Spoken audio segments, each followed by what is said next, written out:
제가 살아오는 가운데에 솔로몬이라고 하는 이름을 가진 사람을 딱 한 사람 알게 된 것 같습니다. 왜 그렇게 드뭅니까? 이름이 좋지 않기 때문에 그렇다는 거예요. 그 이름 자체가 좋은 것이 아니라 그 이름을 오리지널 소유자가 처음은 좋았는데 결과적으로는 좋지 않게 인생을 마감했기 때문에 많이 그렇게 자녀들을 솔로몬이라고 이름 지어주지 않습니다. 생각을 해보면 다윗에 비해서 솔로몬이 훨씬 더 난 사람이라고 말할 수 있겠습니다. 믿음이 좋았습니다. 처음부터 왕 위에 오르는데 그 큰 권위를 절대 남용하지 않고 하나님의 영광을 위해서만, 나라를 위해서만, 내가 왕 위에 오르면서 얻을 혜택이 그렇게 많이 있을 텐데도 이거 전혀 신경 쓰지 않았습니다. 원치도 않았습니다. 그냥 나라를 위해서만 덕이 되도록 부들부들 떨면서 하나님께서 지혜해 주셔야 되겠습니다. 이게 무슨 말인가 하면 히브리 사람들이 지혜할 때에는 하나님의 영이 내 영을, 마음을 지배하여야 되겠습니다, 이 말입니다. 그래서 하나님께서 내 마음에, 내 삶의 주인이 되어야 하겠습니다. 이렇게 참 귀한 하나님께서 이 나라를 다스리라고 왕 위에 자리를 주셨으니 이건 내가 하는 것이 아니고 이제는 내 생애는 끝났고 하나님께서 마음대로 내 삶을 하나님의 것으로 하셔야 되겠습니다. 하나님이 도와주셔야 되겠습니다. 이렇게 고백을 하는 겁니다. 이런 마음밖에 없었습니다. 이런 순수한 믿음밖에는 없었습니다. 그래서 하나님은 솔로몬에게 지혜로 축복도 하셨지만 또 함께 하셨지만 부와 명성과 다윗을 훨씬 능가하는 차원의 축복을 다 해 주셨습니다. 그래서 전 백성은 물론이고 인근 지역과 다윗을 잘 알지도 못했던 아주 먼 나라의 왕들까지도 솔로몬을 거의 우상화하듯 존경하고 천문학적인 재물을 갖다 바치기도 하고 그랬습니다.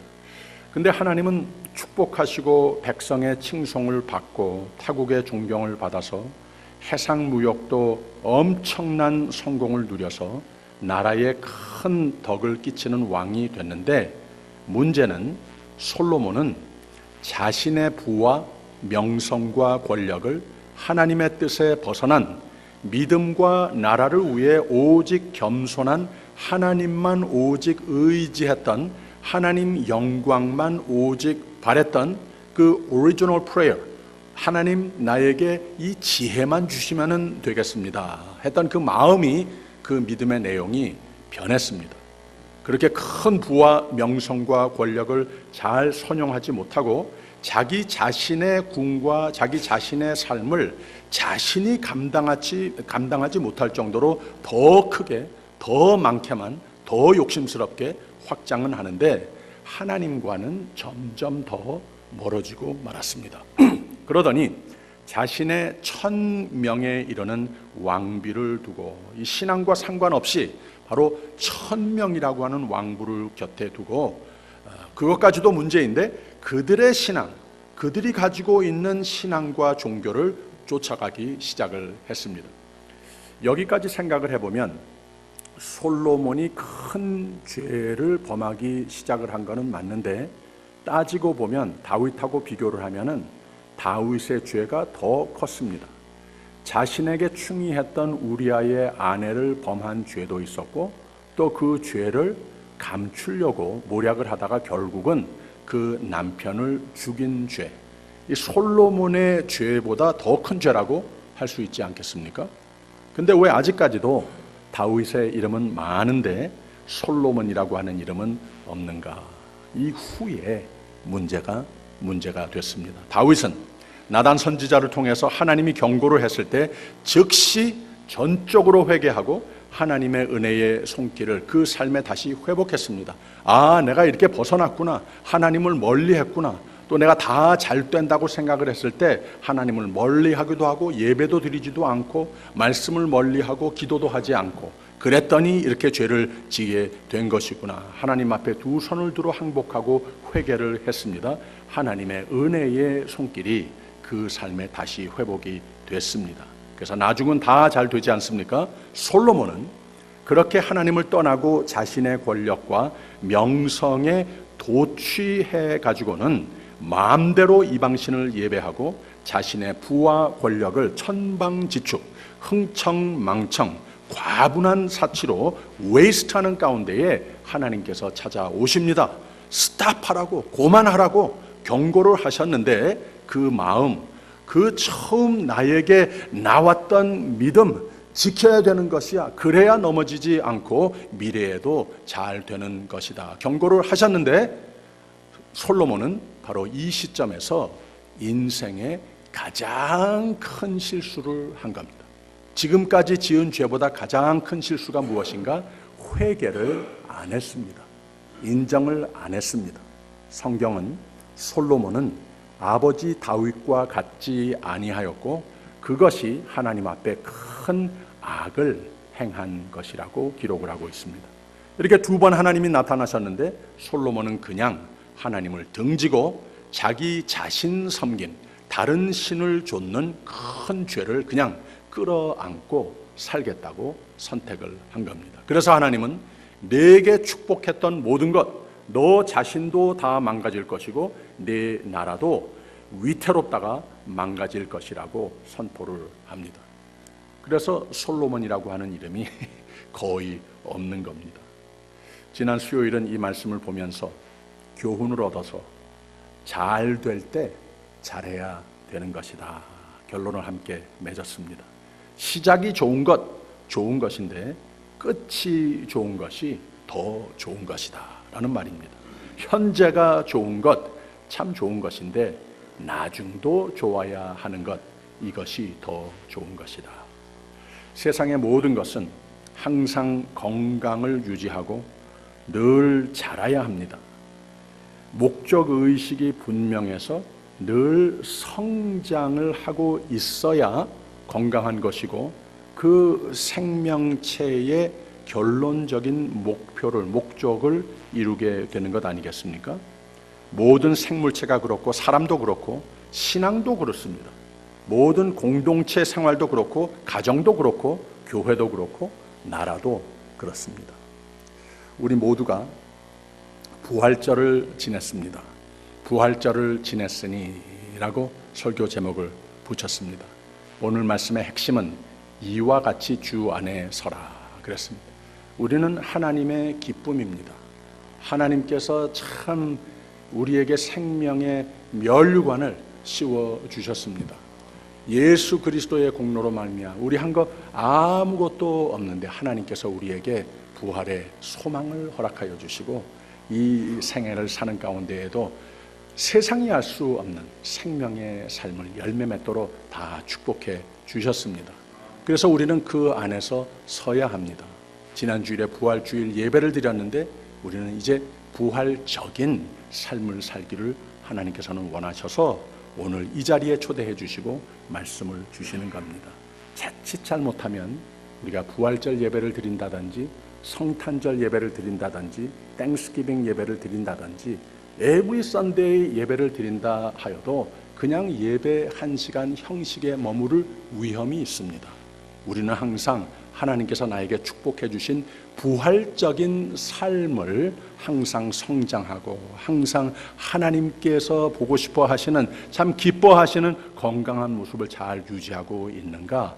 그래서 하나님께서 내 삶을 통하여서 아들을 내어주신 이가 우리에게 향하여서 그러면 주님을 만나는 그날까지 모든 것을 다 채워주시리라 약속을 하셨는데 이게 이루어지는 것을 좀 보고 싶어 하신다고 하는 거예요. 하나님께서는 우리를 이만큼 사랑하신다고 하는 겁니다. 철학가들은 Point of Inference라고 하는 이론을 말합니다. 모든 생물체는 태어나서 늘 성장을 합니다. 그런데 성장이 멈추게 되면은 쇠퇴되어 가고 그러다가 죽게끔 돼 있다고 하는 거예요. 모든 생물체가, 모든 공동체도 그렇고 이것을 우리의 신앙에도 적용을 해볼 수 있습니다. 우리는 항상 성장해 가야 되는데 혹시 우리가 머뭇하고 성장을 했던 것이 멈추지는 않았는가? 지금까지 다 잘 돼 왔는데 여기에서 그냥 만족하고 우리가 모든 것 하나님께서 보고 싶어 하시는, 참으로 기뻐하시는 삶에서 좀 멀어지지는 않았는가. 그래서 계속 성장하지는 못하고 내가 지금까지 이룬 것에 대해서 그냥 만족하고 도취하고 그런 모습에서 머물고 있지는 않는가. 이런 진단을 가끔 해봐야 된다고 하는 거예요. 진단을 해보고 내가 하나님께서 보고 싶어 하시는 그런 모습으로서 계속 자라지 않고 있는 모습이라면, 내 생애의 목적을 통하여서, 내 신앙을 통하여서 하나님께서 지어주신 목적이 있는데, 목표가 있는데 여길 향해서 잘 달려가고 있는가, 앞으로 위로 잘 달려가고 있는가, 이런 진단을 하지 않게 되면은 약해질 수밖에 없는데, 이런 진단을 할 때에, 때때로 할 때에 우리는 건강한 모습으로서 계속 성장하고 하나님께서 애당초 축복하신 축복의 삶, 생명의 삶, 부활적인 삶을 희망할 수 있다고 하는 거예요. 바로 그 진단하는 시점이, 때때로 우리가 해봐야 하는 진단하는 시점을 Point of Inference라고 그랬습니다. 이걸 잘 할 때 우리는 계속 향상하면서 하나님께서 지어주신 그 목적을 이루게 된다고 하는 겁니다. 안 하면 잘 안 된다고 하는 거예요. 이것저것 망가지기 시작한다고 하는 겁니다. 사도 바울은 빌립보 교회를 위해서 많은 수고를 했습니다. 빌립보 교인들이 복음의 유럽과 온 세계에 퍼져지게 된 첫 발판 역할을 하게 된 교회로서 잘 하고 있습니다. 잘 자라고 있습니다. 나의 기쁨이라고 그랬습니다. 사도 바울의 자랑입니다. 하나님의 자랑이 됐습니다. 빌립보 교회는 모진 핍박과 힘든 여건들을 다 잘 이겨내고 견고한 교회가 됐고, 전 세계를 복음으로 정복할 포텐셜을 지니고 있는, 바울이 귀하게 여기는 복음의 동력자, 세계 선교의 동력자로 여기고 있습니다. 바로 이만큼 자랑스럽게, 기쁘게, 고맙게 생각하는 표현을 사도 바울은 빌립보서 가장 첫 부분에 이렇게 말했습니다.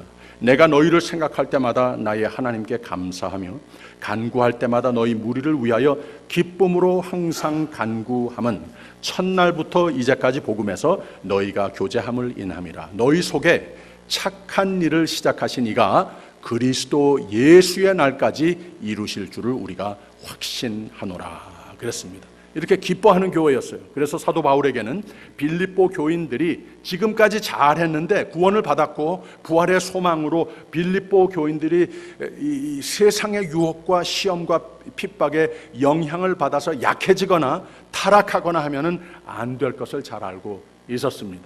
그래서 주 안에 서라, 견고케 심겨진 나무가 되라, 또 잘 가꾼 나무가 되라, 잘 자라라, 꽃잎과 잎사귀가 무성하게 피어서 때가 되면 좋은 과실을 맺듯이 교회가 주 안에서 잘 세워가는 것이 이제는 중요한 것이다. 이거 잘 해라 하고 권면을 하는 책이 바로 이 빌립보서입니다.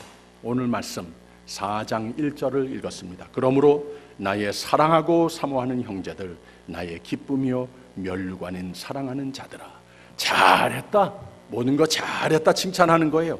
그리고 이와 같이 주 안에 서라, 미래형으로서 썼습니다. 지금까지 잘한 거 좋은데 앞으로도 잘해라. 바로 이 이러므로 하면서 시작한 말이 어떠므로인가 3장에 이미 말을 쭉 했습니다. 이렇게 주 안에 서라. 크게 세 가지로 생각을 할 수 있는데, 우리가 지난 주일 부활절을 지냈습니다. 참 기뻤죠. 참 든든한 기쁨으로 우리 다 함께 예배를 드렸습니다. 이렇게 모여서 예배 드릴 때마다 하나님께서 채워주시는 이 기쁨, 얼마나 감사한지 모릅니다. 이 든든한 이유가 분명히 있습니다. 예수 그리스도의 공로이므로 예수께서 기뻐 머리가 되시는 교회가 됐기 때문에 든든한 것이고, 우리의 믿음과 충성으로, 여러분들의 믿음과 충성으로 다 하나님께서 축복해 주신 든든한 기쁨으로 넘치는 예배와 모든 교회의 활동이 된다고 하는 거예요. 근데 앞으로 더 잘해야 된다고 하는 거예요. 여러분 잘하고 계십니다. 참 기쁘죠? 참 감사하죠? 잘하시고 계십니다. 근데 앞으로 또 잘해야 된다고 하는 겁니다. 해피 이스터 하면서 구원을 찬양하면 참 좋은 것인데, 이제는 부활적인 삶을 추구해야 된다고 하는 말입니다. 홀로 서야 합니다. 더 잘해야 됩니다. 사도 바울은 세 가지로 이것을 권면합니다. 3장 7절에 보면 이런 말씀을 했어요. 그러나 무엇이든지 내게 유익하던 것을 내가 그리스도를 위하여 다 해로 여길 뿐더러. 우리가 주 안에서 굳게 서기 위해서 부활적인 삶의 열매를 맺기 위해서 내게 유익하던 것을 해로 여기는 삶이, 이런 다짐이 있어야 된다는 거예요. 우리 가진 것이 그러면 다 버려야 되느냐, 이런 뜻이 아니라 하나님을 섬기는, 하나님을 바라는, 하나님을 의지하는 그 믿음에 상반되는 또는 경쟁 위치에 서 있는 그 무엇이 있으면, 내 삶에 우상이 된 것이 있으면, 하나님과 멀게 하는 그러한 요소가 있으면 이것을 내게 유익하던 것을 해로 여긴다, 이런 표현입니다. 내게 유익한 것은 자기 육신에 유익한 것을 말합니다. 육신에 대한 것을 자꾸 주장하다가 보면은 세상이 부각되고 예수님과는 멀어질 위험이 있다고 하는 그런 말입니다. 이런 사람들이 마음속에 다른 것들이 들어있기 때문에 순수한 마음은 없어지고 예수 그리스도보다 세상을 더 내세우는 모습으로 변질될 수도 있다고 하는 거예요. 본의 아니게 교회 안에서도 그런 모습을 많이 볼 수 있습니다. 본의 아니게 목회자의 삶에서도 그런 것을 많이 볼 수 있다고 하는 거예요. 그래서 사도 바울은 자신의 그런 요소가 되는 것들, 세상적인 자랑을 모두 해로 여겼다고 이렇게 표현을 했습니다. 왜? 포커스가 세상이 됐을 때 자신도 영적으로 쇠약해지고 그리스도인을 예수 그리스도로 인도하는 삶보다는 오히려 예수 그리스도를 핍박하고 하나님께로 나와야 하는 사람들 중간에 딱 서서 막아버리는 존재가 될 수도 있는 것을 경험했기 때문에 그렇다고 하는 겁니다. 바로 그것이 애당초 다윗이나 솔로몬이 애당초 하나님을 멀리하고 기도 안 하고 죄를 짓게 된 경우였었다고 하는 말입니다. 하나님은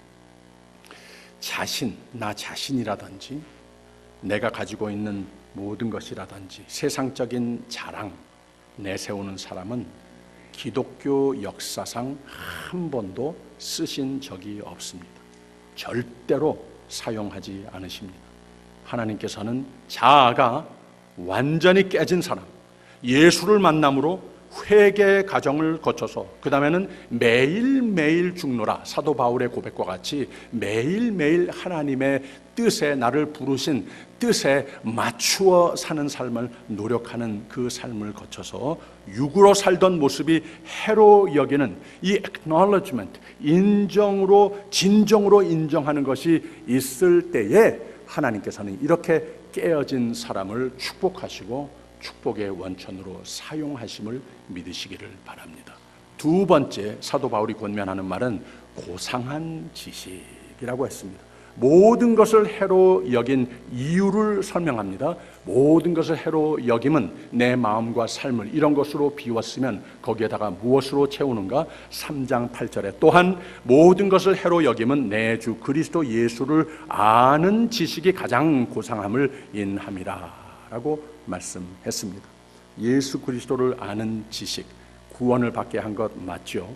이렇게 구원을 받게 한 지식은 우리로 하여금 예수 그리스도를 본받아 살게 하기도 하지만 예수 그리스도를 세상에 소개하는 그 흔적이 나타나는 삶도 되게 하지만 이렇게 쓰기 위해서 하나님께서는 우리의 필요한 모든 것을, 내가 바라는 것을 영원토록 초월하는 차원으로서 항상 책임지고 채워주시는 삶이 된다는 거예요. 그래서 이 부활적인 삶으로 경고케 하나님의 사람들이 세워져서 죄와 악의 유혹에 넘어가지 않는 삶으로 지켜주신다고 하는 겁니다. 이렇게 예수를 아는 지식이 가장 고상함으로 사도 바울은 자신에 있어서의 여러 가지 인간적인 장점들과 학문적인 지식들, 그리스도를 아는데 방해가 된다면 이 모든 것을 다 해로 여기는 다짐을 하더라는 거예요. 오늘 우리 그리스도인들도 예수 그리스도를 아는 지식이 가장 귀하고 고상함을 깨달아야 합니다. 예수 그리스도 한 분만으로 만족하고 자부심을 갖는 신앙인이 돼야 합니다. 그래야 우리가 섭니다. 그래야 우리는 자랍니다. 그래야 부활적인 삶이 됩니다. 그래서 가장 위대한 지식, 예수 그리스도를 아는 지식이 형성되기 위해서는 우리는 잃어버리는 경험도 많이 해야 합니다. 보세요. 내가 그를 위하여 모든 것을 잃어버리고 배설물로 여김은 그리스도를 얻고 라고 말을 했어요. 이게 애당초 다윗과 솔로몬의 문제였습니다. 다윗은 다 필요 없다, 하나님이 함께 하시면 다 됐다, 솔로몬은 오직 지혜뿐 나 바라는 것 없습니다. 근데 왜 죄가 들어왔는가? 그 애당초의 가장 귀중한 진리를 잊었다는 거예요. 예수 그리스도의 가장 고상한 그 지식을 내 마음에, 생각의 삶에 담는, 하나님을 가까이 하는 삶, 하나님께 붙어 살아야 한다고 하는 이 진리를 제쳐놓게 됐다고 하는 겁니다.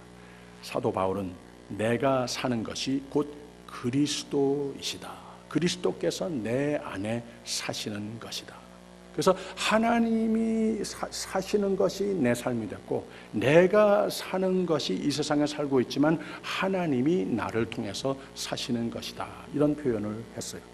사도 바울도 그 비슷한 표현을 이 빌립보서 3장 9절에서 다시 하는데, 그 안에서 발견되게 함이니 내가 가진 의의는 율법에서 난 것이 아니요 오직 그리스도를 믿음으로 말미암은 것이니 곧 믿음으로 하나님께로서 난 의라 그랬습니다. 예수께서 내 안에, 내가 예수 안에 발견되면 진정한 행복을 발견한다고 하는 겁니다. 이것이 하나님께서 기뻐 내 삶을 내 집 삼으시는 참으로 부활적인 삶의 비결이 된다고 하는 거예요. 예수님도 요한복음 15장에서 그 같은 설교를 하셨어요. 내가 참 포도나무요 내 아버지는 그 농부라. 무릇 내게 있어 과실을 맺지 아니하는 가지는 아버지께서 이를 제해 버리시고 무릇 과실을 맺는 가지는 더 과실을 맺게 하려 하여 이를 깨끗게 하시느니라. 너희는 내가 일러준 말로 이미 깨끗하였으니 내 안에 거하라. 나도 너희 안에 거하리라. 가지가 포도나무에 붙어 있지 아니하면 절로 과실을 맺을 수 없음 같이 너희도 내 안에 있지 아니하면 그러하리라. 나는 포도나무요 너희는 가지니 저가 내 안에 내가 저 안에 있으면 이 사람은 과실을 많이 맺나니 나를 떠나서는 너희가 아무것도 할 수 없습니다. 그렇습니다. 여러분은 행복인 줄 알고 붙들고 있는 것이 오히려 행복을 앗아가버리는 경험은 해보지 않으셨습니까? 내 주위에 그런 사람들을 보지는 않았습니까? 하나님께서 우리를 가장 고상한 지식을 얻기 위해서 우리에게 세상적으로 유익하던 것을 해로 여기고 예수 그리스도 안에서 하나님의 의의를 소유하라고 초대하시는데, 하나님의 의의는 우리를 구원에 이르게 하고 장차 하나님의 영광에 참여하게 해주시는 것은 물론이지만 우리가 매일매일 이 세상에 사는 가운데에도 부활적인 삶, 들리워 사는 삶, 하나님께서 불러내신 삶, 하나님께서 항상 축복으로 보호로 늘 주님의 평강으로 채우는 삶이 되심을 믿으시기를 바랍니다. 그 소망, 강건한 믿음으로 살게 되면 기쁨의 삶이 됩니다. 부활적인 삶을 위해서 우리가 해야 할 일이 바로 그겁니다. 마지막으로 견고케 서려면, 부활적인 들리워 사는 생명의 삶이 되려면 목표의식이 분명해야 됩니다. 소명의식, 하나님께서 우리를 하나님의 것으로 부르셨어요. 우리를 불러내셨어요. 우리를 이 세상에 살고 있지만 하나님께서 분명히 지어주신 생명의 목표, 이 목표의식을 우리가 가지고 있는가, 이 의식 구조가 얼마나 중요한지 모릅니다. 그래서 3장 10절에서 14절까지는 이런 말씀을 했어요. 내가 그리스도와 그 부활의 권능과 그 고난의 참여함을 알려하여 그의 죽으심을 본받아 어찌하든지 죽은 자 가운데서 부활에 이르려 하노니 내가 이미 얻었다 함도 아니요 온전히 이루었다 함도 아니라 오직 내가 그리스도 예수께 잡힌 바 된 그것을 잡으려고 쫓아가노라. 형제들아 나는 아직 내가 잡은 줄로 여기지 아니하고 오직 한 일, 즉 뒤에 있는 것은 잊어버리고 앞에 있는 것을 잡으려고 표대를 향하여 그리스도 예수 안에서 하나님이 위에서 부르신 부름의 상을 위하여 쫓아가노라 그랬습니다. 얼마나 멋있는 목표의식, 목적의식의 선포입니까? 벤자민 프랭클린은 이런 말을 했습니다. No plan is a bad plan 이라고 그랬습니다. 우리가 이 세상에 사는 가운데 단 하루를 살아도 목적의식이 있어야 성공의 삶이 된다고 하는 겁니다. 사람은 세상에 태어나서 목표를 설정하고 이 목표를 향하여 달려갑니다. 공부도 그렇고 성장기도 그렇고 모든 직업생활하는 가운데에 릴레이션십도 그렇고 가정을 꾸려나가면서도 그렇고 교회의 각각 여러 가지 직분을 우리가 감당하는 데도 다 맞는 말입니다. 목표의식이 얼마나 중요한지 모릅니다. 목적의식이 얼마나 중요한지 모릅니다. 우리가 이 목표의식, 목적의식을 신앙인으로서 가장 잘해야 된다고 하는 거예요. 목표의식이 분명하지 않은 하나님의 사람들은 하나님의 사람인데도 방황하게 되고 결국 쓰러지고 맙니다. 사도 바울은 자신의 삶은 분명한 표대를 향하는 삶이라고 담대하게 고백을 했습니다. 절대적인 가치를 거기에 두었습니다. 목표의식입니다. 사도 바울은 어떠한 삶이 됐으며 그가 세운 목적은 무엇이었는가? 이 간증이지만 교회를 향하여 권면하는 말씀입니다. 바울도 다윗도 솔로몬도 세운 애당초 목적의식은 다 동일했습니다. 우리 모두도 부활절을 예배한 우리 모두도 동일한 목적의식이 있어야 된다고 하는 거예요. 우리는 부활적인 삶을 살으라고 하나님께서 이미 정하신 구별한 사람이라고 하는 것을 단 하루도 잊지 마시기를 바랍니다. 12절에 보면 내가 이미 이루었다 함도 아니요 온전히 이루었다 함도 아니라 오직 내가 그리스도 예수께 잡힌 바 된 그것을 잡으려고 쫓아가노라. 다른 표현으로 말하면 성령 충만했더니 내가 예수께 그저 붙잡혀 사는 삶 그것뿐 없다고 하는 고백을 하고 있는 겁니다. 우리도 그런 고백을 할 수 있어야 하는 겁니다. 그래서 우리에게 이 50일의 부활 계절을 축복해 주신 겁니다. 신앙생활이라고 하는 것은 끊임없는 투쟁이 필요로 합니다. 예수님을 믿고 회개하는 순간 구원을 받게 되지만 그 순간부터 저절로 부활절 예배를 드렸다고 저절로 거룩하게 되는 거 아닙니다. 날마다 선한 싸움을 싸우며 이겨야 됩니다. 주님의 부르심을 향하여 나아갈 때 점차로 비로소 변화되고 예수님께서 이 세상에 다시 오시는 날 비로소 완성되는 삶을 우리는 소망하면서 사는 겁니다. 그래서 부활절입니다. 그래서 부활 계절입니다. 그래서 부활적인 생애, 이것이 얼마나 중요한 말인지 모릅니다.